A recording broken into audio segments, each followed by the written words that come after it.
Sur les lieux repérables, suite à l'Assemblée d'automne, oui, différentes études que nous avons entendues concernant l'agglomération caennaise, puis j'ajouterai dans la foi, étant à l'écoute des motions de l'esprit, nous avons fait le constat suivant. Une partie de la population vit une solitude, soit du fait du grand âge, ou encore du fait des études, et ceci est particulièrement vrai pour le centre-ville, mais aussi en rapport avec des situations de précarité monoparentale ou de problématiques d'emploi, et ceci pour une population qui, là, est essaimée, ça et là, dans l'agglomération. Solitude.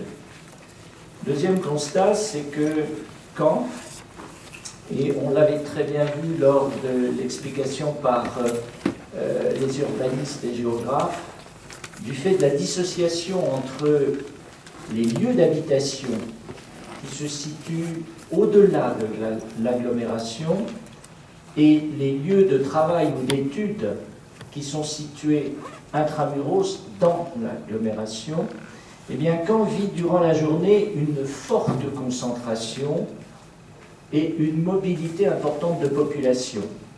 Et en son centre, là, principalement, mais non uniquement. Solitude et mobilité de population. Cela nous met face à un double enjeu. Sur le fond, pourrait-on dire, il y a nécessité à ce que l'Église se rende visible au plus grand nombre, tout en rendant lisible notre volonté d'annoncer la bonne nouvelle par notre accueil, notre attention aux attentes de tous ceux qui nous entourent. Et sur la forme, car conscient d'être limité dans nos moyens humains, techniques et financiers, il nous faut créer de la complémentarité, de la coopération entre tous les lieux déjà existants et puis ce qu'il faudra faire naître à l'avenir. Voilà donc le constat réalisé.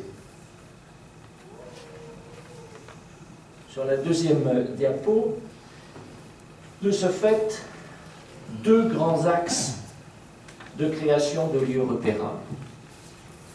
Un premier, c'est un lieu d'accueil et de rencontre, un lieu de visibilité, de foisonnement culturel et spirituel. De tels lieux existent déjà dans de nombreuses villes de France, bon, bien sûr à Paris, mais surtout dans des villes comme Nantes, comme Lille. Les exemples sont nombreux à ce jour. Il s'agit de créer un lieu totalement ouvert à tous, chrétiens et non chrétiens, habitants de Caen ou touristes de passage.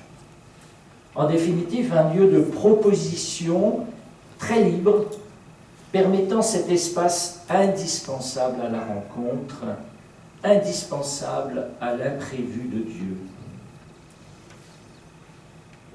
De la proposition éphémère à travers une exposition à un ancrage spirituel régulier, tout reste à inventer, à mettre en cohérence afin d'exposer ce qui fait notre vie chrétienne en pleine lumière, sans aucun prosélytisme. Le centre-ville, où existent déjà des lieux repérables, peut être proposé pour accueillir un tel lieu d'accueil, mais cela pourrait très bien se faire aussi en périphérie. L'essentiel est de parvenir à faire rayonner une réalité visible, portée par un projet cohérent et évangélisateur.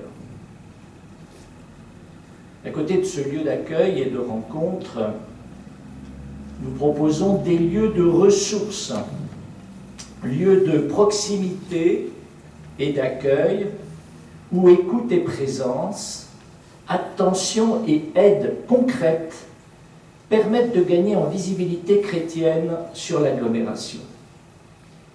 Ils doivent aussi relever le défi de la cohésion sociale et de la lutte contre l'isolement de certaines populations, dont nous faisions état tout à l'heure.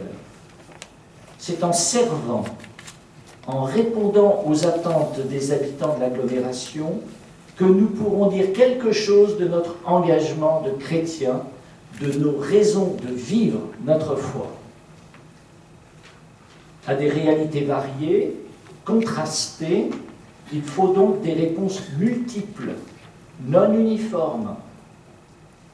Ici, comme au centre-ville, un lieu pour se poser à l'heure de midi, lors de la pause déjeuner, permettant à toutes ces personnes travaillant à Caen d'être accueillies pour un café, engager une conversation, avec possibilité, par exemple, de réchauffer leur nourriture. Là, parce qu'il est envisagé un remodelage de toute la zone de Carrefour-Côte de Nacre, il s'agirait plutôt de proposer un espace ressourçant et spirituel, avec possibilité comme service d'une garderie d'enfants. Ou encore parce qu'il s'agit avant tout de rejoindre une population en difficulté, comme dans certains quartiers. Il a été présenté le quartier Saint-Jean-Eudes ou Fleury-sur-Orne. La solidarité concrète et active semble une meilleure réponse. Les exemples ne manquent pas et sont aussi divers que ne sont les réalités humaines vécues. Nous ne pouvons donc pas être exhaustifs, ni faire plus avant des propositions, car nous ne connaissons pas toutes les réalités de l'agglomération caennaise. Il faut laisser à ceux qui sont les mieux placés de répondre à ces objectifs en faisant des propositions. C'est-à-dire, les mieux placés, ce sont ceux-là même qui vivent cette proximité de vie. Il faut faire naître le désir de cette mission particulière pour chaque lieu, avec les habitants, et tenant compte de ce qu'ils sont et de ce qu'ils attendent. Reste donc à inventer ces lieux ressources. Mais dans chaque paroisse,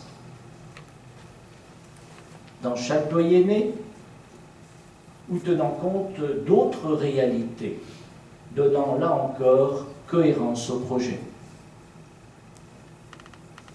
La dernière diapo qui est une proposition concrète pour le centre-ville, pour le lieu d'accueil et de rencontre dont on parlait tout à l'heure. Et si 3 églises s'inscrivaient dans une complémentarité au service d'une nouvelle orientation vocationnelle? Elles ont déjà, chacune, une identité bien ancrée sur le territoire du centre-ville. Il s'agit de Saint-Pierre, Saint-Sauveur, la Gloriette. Une complémentarité, certes, mais des perspectives différentes. Saint-Pierre, lieu d'évangélisation par la culture, avec exposition temporaire et permanente invitant à la découverte de la foi et de ses racines, support culturel pédagogique, information religieuse, conférences en lien avec le CET, et plus largement avec les Bernardins, l'Institut catholique, un vrai phare culturel chrétien, pivot et ressource en plein cœur de la cité. Saint-Sauveur, lieu d'évangélisation par la prière, le silence, permettant confession, écoute, temps d'adoration, temps fort spirituel. Il serait souhaitable que ce lieu soit servi par une communauté priante, célébrant les offices du temps présent. Enfin, la Gloriette, lieu d'évangélisation par la musique, ou concert, ou toute autre forme d'expression artistique en lien avec la musique, permettent de témoigner d'un regard chrétien éclairé sur la ville et sur ses habitants. Ces 3 lieux requièrent, pour vivre, une coordination assurée par une association qui porterait, gérerait un projet culturel pour l'ensemble. Voilà, Laurent, le résultat du premier groupe. Merci.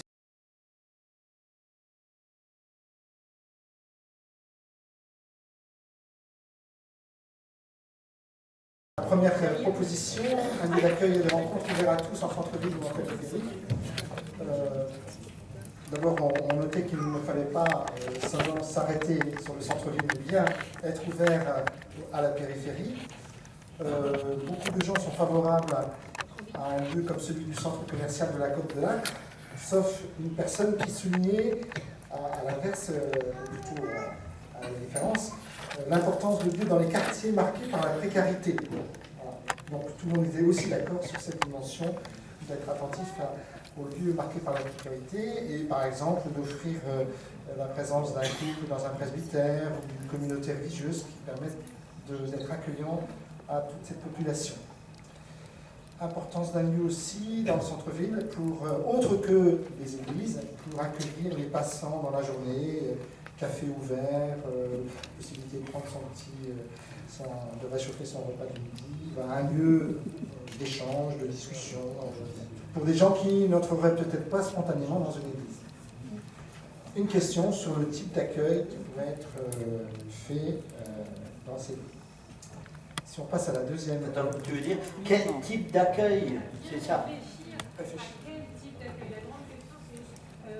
Micro. La grande question, c'est adapter l'accueil à la réalité à laquelle on est confronté. Donc d'abord réfléchir au type d'accueil. Deuxième proposition, tout le monde était d'accord, mais avec peut-être le souci de professionnaliser l'accueil par la présence d'une association, voilà, qui permettrait de mieux percevoir les enjeux qui sont derrière, et puis d'assurer la formation des gens à cet accueil. Troisième proposition, donc dans l'ensemble très favorable à ces trois églises complémentaires, avec pour certaines petite insistance à Saint-Pierre sur la notion d'accueil et d'écoute. Et puis deux personnes se sont posé la question d'un seul lieu au lieu de trois. Nouvelle proposition, alors c'est dans le pratico-pratique, on a évoqué la possibilité d'un camion-bus pour les quartiers isolés, de façon à assurer une présence de temps en temps, régulièrement. Voilà.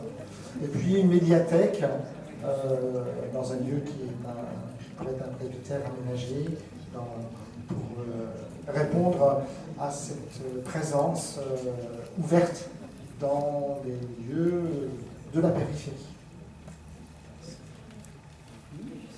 Merci Sonia, oui. Alors en complément, en fait, une distinction qui a été soulevée et qui est très importante, c'est qu'il s'agit non moins de créer effectivement dans nos propres lieux des lieux d'accueil, mais aussi de rejoindre vraiment la population. On a évoqué aussi par exemple la présence d'une petite équipe chrétienne dans les pubs, dans les bars, enfin voilà, comment rejoindre aussi une population. Donc ça c'est ce qui a été évoqué. Et puis ensuite il y a la question des moyens qui ont été évoqués, c'est bien beau tout ça, mais ça demande beaucoup de présence, de permanence, de bénévoles, et il y a des moyens qui existent et qui sont mis en place dans d'autres diocèses, par le biais notamment de la création d'une association comme l'a évoqué Jean-Pierre, une association qui s'autogère petit à petit, c'est-à-dire qu'elle fonctionne avec des subventions et aussi avec l'organisation, l'animation d'événements. Voilà, il y a des moyens qui existent.